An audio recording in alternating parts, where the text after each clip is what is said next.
Okay, welcome to Module 2. So we are talking about all the reasons why Facebook marketing tactically and based on its features is what we want to be spending our time on and one of our platforms that should be our key focuses in our digital marketing mix. So first things first, we have to get this out of the way. A business page is not Business Suite. Business Suite, formerly known as Business Manager. And one of the mistakes we see quite often in our classes and at our campus is that people assume they're in Business Manager slash Business Suite, but really what they're talking about is that they have a business page, which is good. That's our first step. But if you do not yet have your pages, your people, and your ad accounts pulled over and set up in Business Suite, I really encourage you to do that. Business.facebook.com, it's fairly straightforward and it walks you through the process. It is not meant to be difficult because Facebook has a very vested interest in us getting it and spending money with them and utilizing their platform. So with a little bit of patience and occasionally some, digging into who's got your admin rights to your page and why can't I log in and why can't I port this over. When you get there, it's worth it. I promise you. There's oftentimes a bit of a headache because our business pages are more valuable than we thought they would ever be. Back when your son's girlfriend set up that business page for you and you don't know who she is and where she lives now, and she doesn't claim to have it either, and nobody knows who's got the login. At the time, we didn't really understand how big these pages would be for us down the road, but today they're like another website. And you absolutely need to have the keys to this website. You need to be the page owner and you need to be the page admin. If you're not the business owner and you are managing it on behalf of someone else, it's still very helpful to have a business suite account set up. You can have multiple business suite accounts set up, as I'll show you, and then you're going to pull the pages that you have admin access to into those business suite accounts or account. And then from there, of course, set up the additional elements to it. So when we look at this, this is where good old Facebook has not made it easy on us. So if we go back into our profile, our personal profile, which used to have the blue bar at the top, but now it's this big white giant mobile phone, as many people have criticized it to be. We've got shortcuts on the left side, which are our pages. So that's where I could potentially access, my business page if I wanted to, but right away it's going to encourage me to go over to Business Suite. And this is not the best place to manage your page. You can, and you're going to have most of the same features, but not the same amount of insights, advertising opportunities, audience targeting, etc. And really, it's about security at this point too. So this is the biggest reason that we want to manage our page out of Business Suite. And again, business.facebook.com, you're going to be able to create your Business Suite account. As you can see, I have a few here.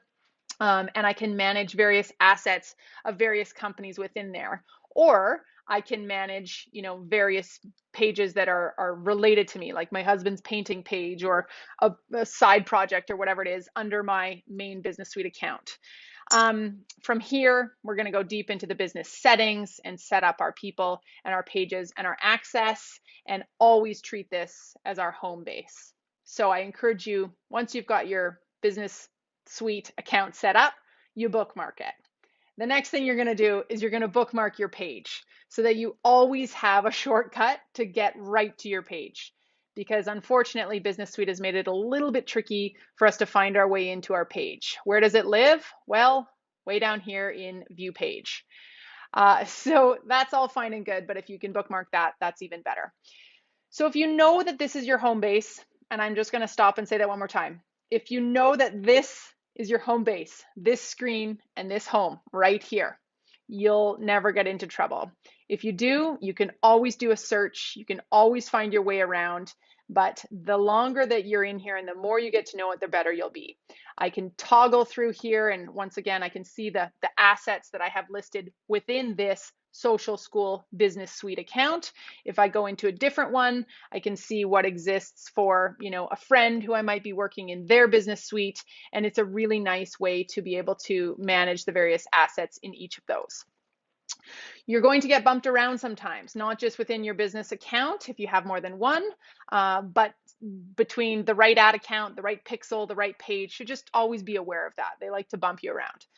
So the thing that we're going to do from here, and I'm not going to spend a ton of time in Facebook Business Suite setup today because that's exactly what we do in our 300 level courses, and specifically in ads, ad campaigns and mapping, audience mapping, course number 4 and 5 in our 300 suite. So that's where we really have to make sure that we have all of our settings created properly, and then we build our ad accounts, we build our campaigns, we build our audiences, we set up our pixels on our website. It's a very exciting thing. But in this instance, we're really talking about the features of Facebook. So I'm not going to go deep into, walking you through the ins and outs of Business Suite setup, but I'm hoping that you'll find it fairly intuitive. And of course, we've got our membership groups, which are meant to support people if they do run into problems like that in our social club and our content club, if you're interested. Okay, so when we look at this page, it is a new iteration of, as I said, Business Suite. And when I'm in that area and I head into more tools, I can see business settings. This is where we do our setup. And once you've got it organized, you should be pretty good to go. And we're going to add our people. That's number 1. And you can add them by email address. And this is where you can use your business email address, just like setting up your business settings or your Business Suite account. How does Facebook find us? With, targeting through email address audiences for exactly this reason. I have a personal profile built in my personal email address. Well, now I also have a business account built in my business email address. We're just giving them that many more ways to find us on the internet, and for people to, target us with their email address based lists, but we'll deal with that later. So I'm going to invite people in and mark them as an admin or simply an employee. I will always be able to go in and, edit whatever assets within my Business Suite they have access to. So if I look at Jamie, she's got access to these 3 pages. If I want to remove her from a page or downgrade her access at any time to be maybe just an advertiser versus an admin, I can go ahead and do that. This is the control and the security that I'm talking about.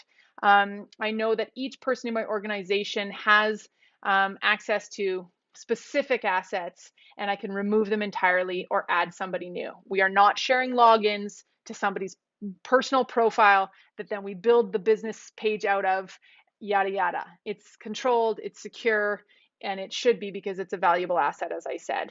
So users and people is the first one. Then we poured in our pages if you haven't already. So I'm going to add an existing page, or I'm going to create a new page, or perhaps request access to a page that should be mine or that I'm an admin on but I don't own, or whatever it is. And then I can pull that into my Business Suite. And then the third piece of the puzzle is adding or creating my ad account. And for the most part, we want to create a new ad account. It's clean. It doesn't have to rely on like porting in old campaigns that you don't need. Start from scratch on this one if you can. Set up your payment settings. Even if you're not ready to advertise, if you lay your trick money down or give it a credit card, it'll let you go further in creating your audiences and doing a few other things. But again, once you've got these settings set, you shouldn't have to worry about them, and you'll be able to go ahead and do all the things you want to do. You're going to connect your Instagram accounts. Today, we're going to be looking as well at commerce accounts and the commerce manager piece, which we'll find deeper in the waffle here. That's not just under business settings or setup, as I like to call it, but it's in your entire kind of business management tools. And then pixels is the final one. So if you wanted to add in a data source, as they call it, or create a pixel that'll have your own original number for your business, it's just like creating a Google Tag Manager ID or a Google Analytics ID. You're going to copy that pixel code, put it in your website where it says Facebook Pixel ID, bang, there it is. And now we are targeting, or we're capturing information about people when they land on our website, sending it back to Facebook. Then Facebook can serve them up the posts that we want to when they are cruising the platform. So pretty amazing stuff. We're going to get deep into that in our ad campaigns and audience mapping courses, but this is the initial setup phase here in Facebook Business Suite. Okay, so if we look at this, we know that we're dealing with 2 different things. I hope that's clear. And again, unfortunately, we still have a few remnants of the early version of of our Facebook Business Suite that looks a little bit different. And we're going to be looking at the two today. For example, if I go into Insights, I can see that I'm not in that funky looking screen that we just saw. It's still kind of the old school gray bar. And they are phasing these things out, but right now we can still access things in multiple places, as you'll see. If I go here, I've got Insights. And then if I go here, I've also, oops, sorry, right there, I've also got Insights. So bear with me. You're going to find your favorite places to go. I'm going to show you everything, and hopefully then you'll be able to revisit this and find the mapping, kind of the direction that you want to go and the pages that matter most to you, either on replay or maybe at first glance. So what are we thinking about here as well when we really focus on why Facebook marketing and how powerful it is? At the end of the day, all the things we just looked at are about us. Convenience of how to get to my page and my ad account, how to manage my people, how to set it up in a way that best works for me and my team. But what we really need to do is focus on what is forward facing and what our users need from us. First things first. That's that front end art I mentioned. And the beauty again about Facebook and its multiple publishing tools and interfaces is that we can create very rich, engaging content that's storytelling, not advertising.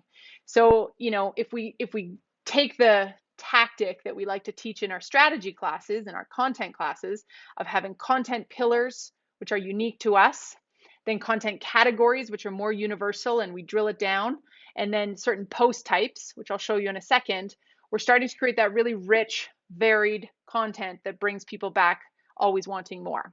And I've already mentioned some key pillars that are generic if you want to use them: educate, entertain, inspire. And that would be just one very easy way to break our content into 3 buckets so that it's varied and we're covering our bases and it's not all educate or memes and entertain.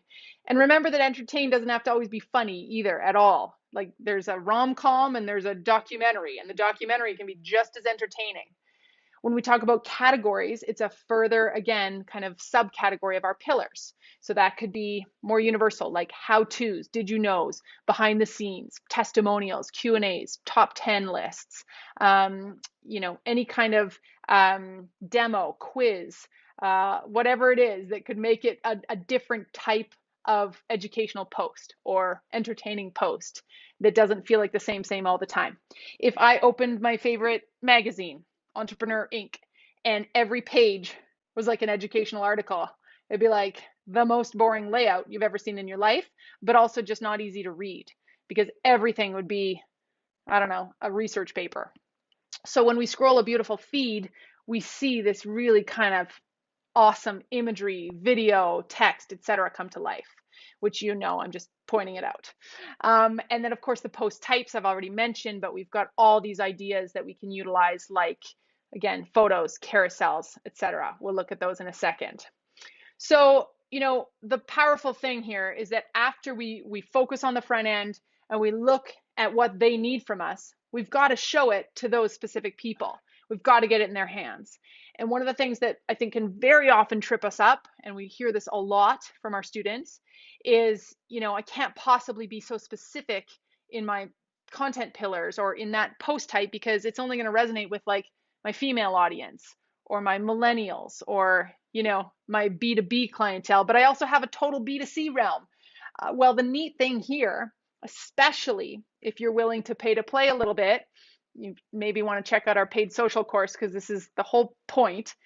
If we are willing to play by Facebook's unfortunate rules or realities that stipulate that if we want to get seen, we kind of need to direct some advertising dollars in that regard.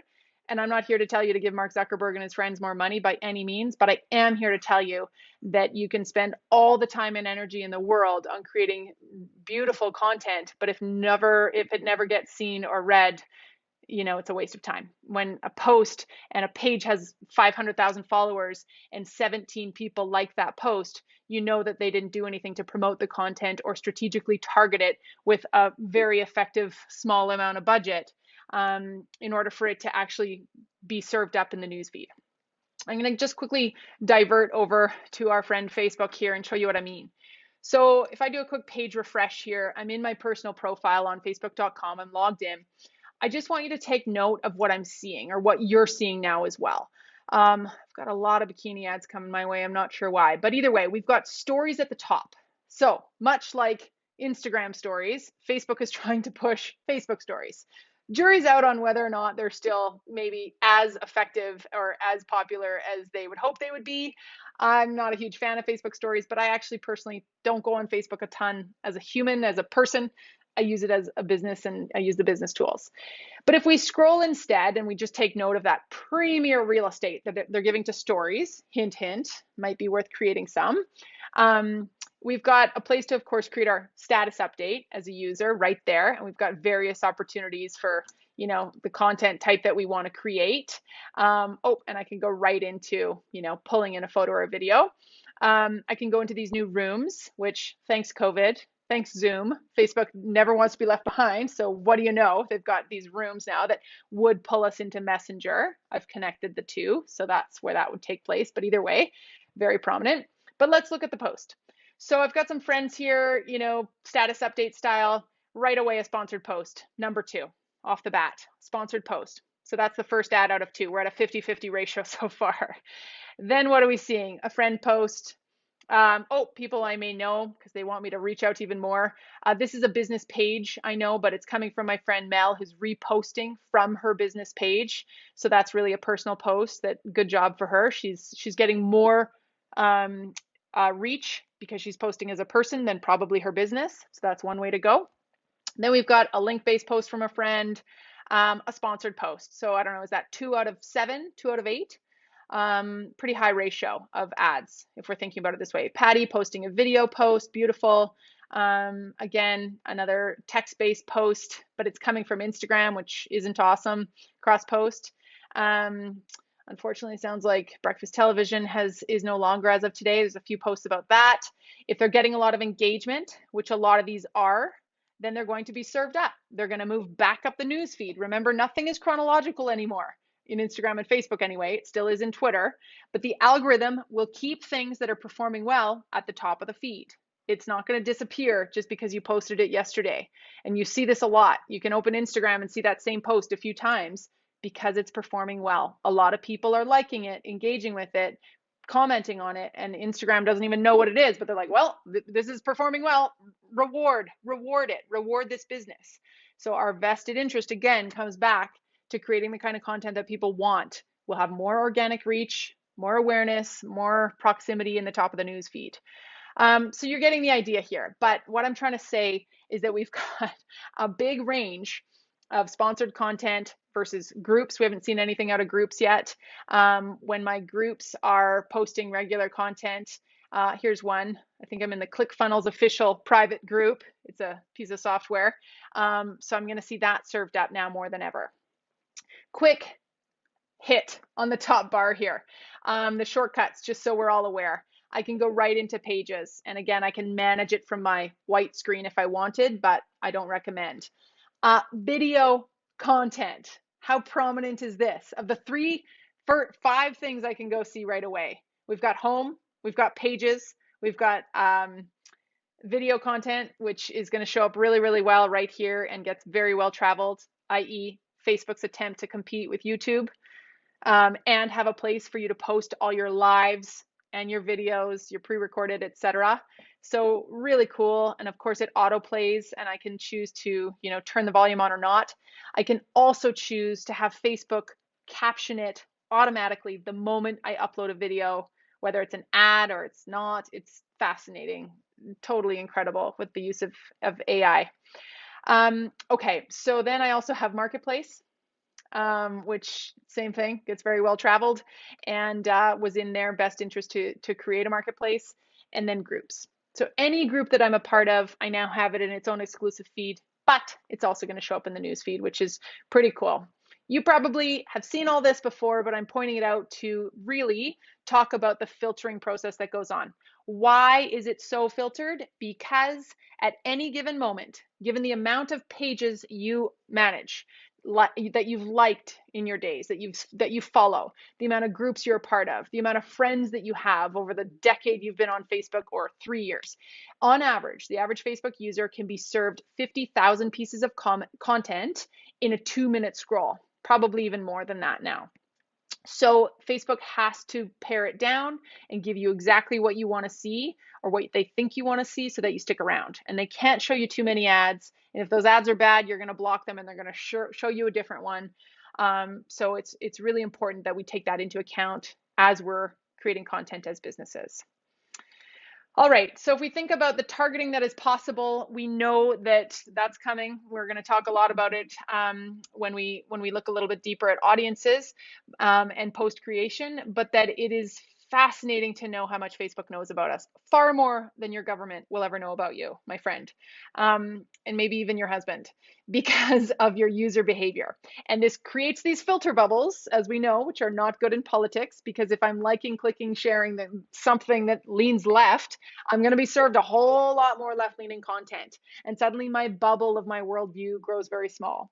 So, that's the reality, but that comes from a place of Facebook wanting to, serve you more of the stuff that you care about or that your people are creating or people like you are creating. So it all matters because people want this information. They want to know what their friends are up to and their families and everything else.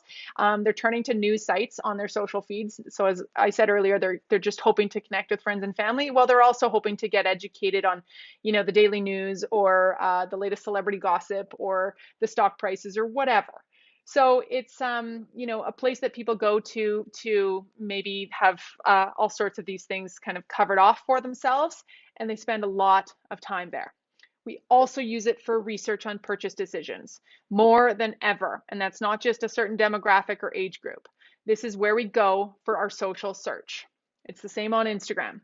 If somebody recommends a new restaurant or a new gift boutique, very often, I think many of us will turn to Instagram first or Facebook first to see who they are and what have they done for me lately.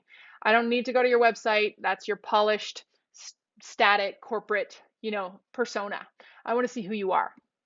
I want to know what you stand for. I want to know what you believe in, who your people are, and then I'm going to make a decision as to whether or not I want to go there. A girlfriend recommended a lunch location for us next week, and we both had just gone to Instagram to check it out. And in fact, we both heard about it on Instagram first too, but in a different location, somewhere in someone's comments. And then we found ourselves cruising the feed, and it was immediately like, oh my gosh, yes, that's gorgeous. Let's go. It's really cool. It wasn't because we went to their website and read their menu. It was about the experience we thought we'd have when we were physically there, which is pretty fascinating. And again, who's behind this place? So we don't want just any old information from our experiences on social networks. We want the right kind of information that suits our needs. And we're selfish. We have high expectations today. If I'm watching Netflix and it's serving me up, recommended things that I may also like, and it's like the AC/DC concert and some like footy game from Australia, I know my husband's been messing with my algo again and I'm ticked. And why would you think I want that Netflix? Like, I expected to know what else I want. So it's ironic because on the one hand, we don't want to be tracked. And on the other hand, we have massive expectations for it to know us and get us, whether that's, your Wayfair advertisements or your Hudson's Bay e-newsletter that you don't want to see like male hunting gear. You want to see like women's face cream. Why? Otherwise, unsubscribe. Thank you very much. Don't you know my preferences? Or same thing in our social feeds, in our, Siri, in our Spotify. We want them to completely tailor their content to us. And that's not new, but it has happened pretty quickly. And as much as those algorithms have evolved really, really quickly to be that smart through machine learning and artificial intelligence and user behavior, our behavior, our expectations have evolved even quicker. We don't even realize how prima donna and high maintenance we are when it comes to those expectations and how quickly we want that information, and that don't you dare bore me, advertise to me, sell me, spin me, lie to me, or send me a relevant Instagram post to my Insta feed, or I'm out. But it's because we have so much choice. I can subscribe to 17,000 probably million e-newsletters. So why should I subscribe to yours if it's not relevant? And why should I follow you on Facebook or like your posts or stop scrolling when they appear if it's not for me? So really knowing your people. We're giving them what they want in order to get what we want. It's the old sales adage. Instead of give them what we think they want, get a little bit of information off them and then give them even more. No, we turn it on its head. We get information about what they're doing on our posts or what they like or who they are as people and what time they're online and when they engage most with our posts. And do they like our videos or do they like our static posts? Do they love it when we show up and do a live Q&A or a walkthrough or an unveiling or an unboxing? Or do they prefer rich articles about, mortgage rates from us? Great. Let's give them more of that, continue to be creative, and ideally see our results skyrocket. With all of this, content marketing as a whole, we're building our credibility. We're building our authority as experts in our field. So we're not just funny and quippy and, insightful. We're actually qualified to be the expert in the dog walking industry or in the vaccination field. And if we're not an expert, well, we're showing that we're at least worth, investing time and energy and hopefully dollars in. And if you're not an expert in your field, I would say to you, should you be in that field? And the authenticity is the real piece there that, as we all know, and it's almost a buzzword today, how human can you be? So COVID and the events of 2020 certainly changed things for us. And now we know that what people really want to feel is, again, that belonging piece and connection again. But they also want to speak with people that are real humans. We're tired of being lied to, or we're tired of feeling like we're chumps. The people are in control, and marketers who get this really do show up in the right way, and they do well. So first things first, we got to find our people. We got to know where they are and who they are. And if they're on Facebook, which chances they are, great. But maybe they're only hanging out in Facebook Messenger or Instagram stories or whatever it is. Maybe they're more on LinkedIn. Fine.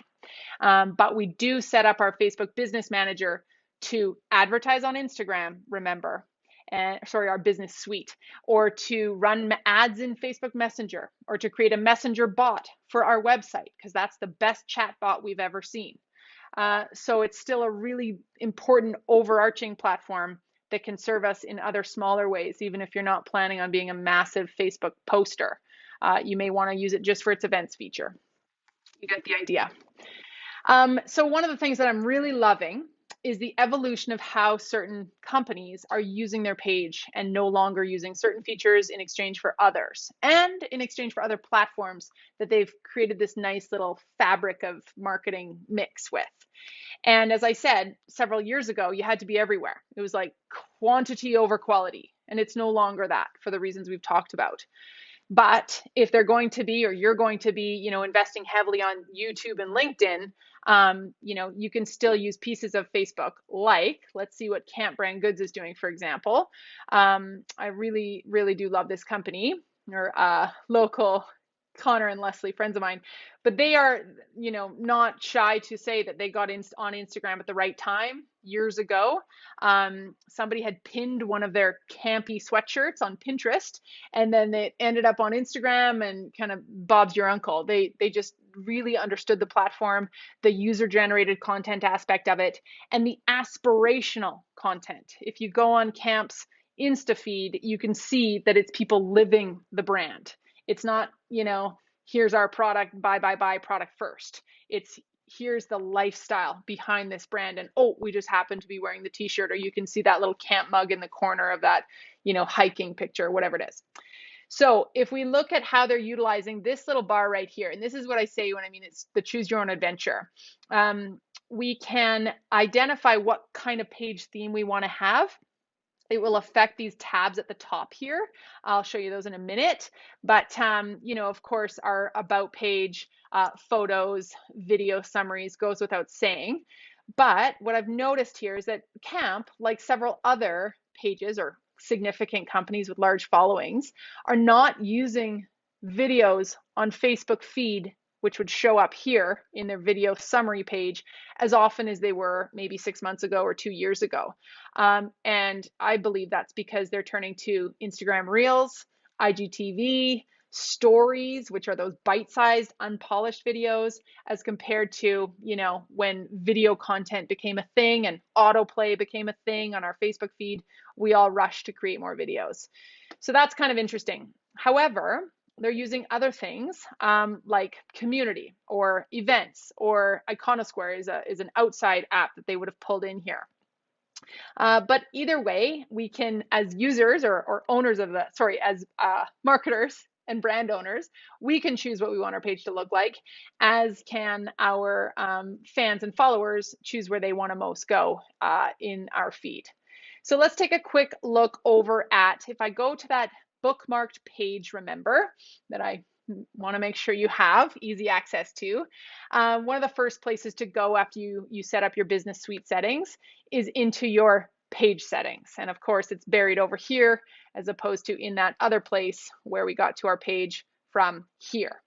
So that's business settings here, page settings here. And this is where you have the opportunity to do a few different things, but one of them is adjust how you want your page to be shown. And that's kind of a neat thing. So if I go into, there it is, the larger menu on the left, I'm going to see a number of things here that I encourage you to just fly through. Just take a once over. Of course, the page info goes without saying. You're going to want to complete this. You want some categories of what your business is. You want a short and a long description. Your bio, which we'll talk about in a minute, is a key piece of real estate to talk about them, not about you. Solve their problems, solve my problems the minute me and my selfish, high maintenance, goldfish size attention land on your page because I was led there by something fascinating and fabulous in your feed or that showed up in my feed. I'm drawn to your page, and maybe I'm going to give you the grace of checking out your about page to see who you are. Speak my language, not yours. Don't tell me about your awards or where you went to school. Solve my problems because you know what they are.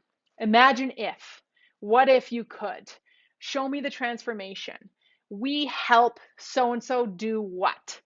What is the end result for me and why does it matter? And what's going to lead me one step further to clicking in? Okay, but if I do want to look at how my page is appearing, I'm going to go into templates and tabs right here. And this is where we can play with those little choose your own adventure tabs, as I like to call them. The current template I'm using is a business template, but there's lots of cool ones here. Maybe you want to have shopping where your buttons that you encourage people to click on are a little bit more shop oriented. To be honest, these platforms, or these templates, I should say, are not, you know, profoundly different from each other. And it depends on what kind of content you have anyway. If you have no videos, the video tab's not going to show up. But one of my favorites that is underutilized, in fact, funny you should ask, is the video one. Because, oh, and you can also share a link to any of your tabs there too. But if you do choose a video template, sorry, settings, here we go. No, that's not working. What's happening here? Oh, I'm in the wrong one. I need to get out of here. Templates. It's just showing me. Oh, I'm really messing this up. The video template option is video forward. It shows you really, really well. This is still settings for my current one, so I don't know why I'm screwing this up so much. But if you do adjust your template, you'll see it. I promise. I saw it a minute ago. And what a neat way to showcase your videos right off the hop. So one of those examples could be, oh, there's Starbucks. I want to find Sunshine. Let me just go to Sunshine Village. They have a great page. It's a ski hill, and their videos are still, you know, coming fast and furious. And I love it because obviously they know this is what's working. They're using a video in their profile banner, which auto plays, and you can choose to have sound or not. Maybe you don't have a polished, you know, well produced video, and I'll show you how to make one that's completed out of just still imagery, which is pretty cool. But these guys could have a video template and really bring to the fore their beautiful video content. They've got a lot of comments and shares on something that was posted, you know, not very long ago. Fresh Tracks on the Divide. I think this was posted 2 days ago, and look at how many views it's had. Like really, really neat. And I don't know that they're advertising or promoting this, but we could go in and check if we wanted to. So either way, if you are able to produce video content and you do want to bring it forward, good on you, because as we know, video is still very, very powerful. Before we head there, since I mentioned it, let me just show you where to find out if, for example, oh, and the reviews piece. Also, if your reviews are awesome and you want to promote them, because again, it goes back to like reviews and referrals and other people's thoughts on your business, especially if you trust them, are much more powerful than what you're telling people you're about. It's that like third party coverage versus you placing an ad to promote yourself. It's why, you know, an editorial piece in the newspaper is so important compared to an ad and carries so much more weight. You may want to put your reviews first and foremost as well, because, you know, they go a long, long way. So very cool. Okay, if I go to home, one neat thing here is that on any page now, because, you know, Zuckerberg's promising all those bigwigs in the American judicial system that he'll provide more transparency and that blah, blah, we'll have more control. There's a page transparency section on every single page, every business page. So I can go in and I can see a lot of information about this page, including, you know, name changes, who owns it, when it was made, etc. And I can go into their ads library. And this is really neat because you can see whether or not someone is advertising and to who. And this is where there is nothing but opportunity. If they were running even promoted posts, we would see them here. And it would be interesting to see what kind of language they're using, who they're targeting. I can go into the ad details, and I hate to call these guys out, but unfortunately it looks like this hasn't been updated in a long time. And I'm willing to bet this is just, sorry, it's not showing up very well there, but I'm willing to bet it's just a generic evergreen page likes campaign that they're running, maybe for $5 a day or $10 a month, who knows. I'm not going to see that much, but I could find out a little bit more if I wanted to. A bigger example might be something like WeWork. So big co-working space, beautiful videos. I must be talking too much because my internet is slowing down here, but we've got a really neat opportunity to see how the bigger companies sometimes too are advertising and you know, to who.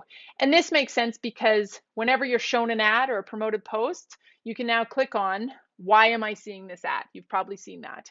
And then it will show you, because you are a female aged 25 to 35, not really, who loves to drink wine and watch Netflix. And thus you are our target audience, which is interesting. And then you can say, no, don't target me anymore, or take me out of that category, or just information. But as an advertiser slash nerdy marketer, I love to come in and see the language that companies are using, particularly if they're in my industry. I love to see who they're targeting, and I can filter into what country. So I'm just right now seeing ads running in Canada. How long they've been running for. I can even drill into what campaigns they're running. So I can see that in the month of November, WeWork, which I think as a company is in some financial trouble. So some of their comments on their page are not awesome, but that's a whole other course if we were to talk about, you know, engaging users and dealing with negative reviews, which is very important to do. Don't ignore them. I can see that they are running a return to work with peace of mind and basically get out of your basement office kind of campaign, which is interesting. Whereas in October, if I scroll down a little bit, so escape from the home office, they must know that this is the new thing, is that those of us who are still working from home are feeling a little bit, you know, stifled. Whereas in October, it felt more so about running ads towards corporations, I'm noticing. So it felt like a little bit more of like keeping your staff safe.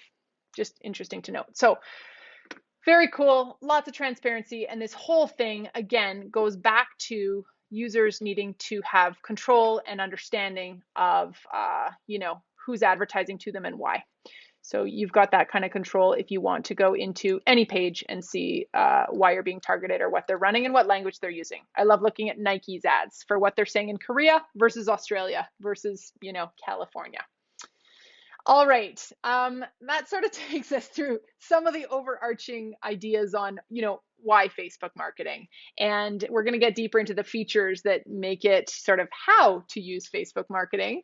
But for now, I hope you're starting to build an understanding of the opportunity here and the way that we can really carve it out to be what we need it to be based on our own business needs, the kind of content that we create, and more importantly, what our users and our audiences expect from us. So I will see you in the next module, module number 3, features and tools, and we're rounding the bend.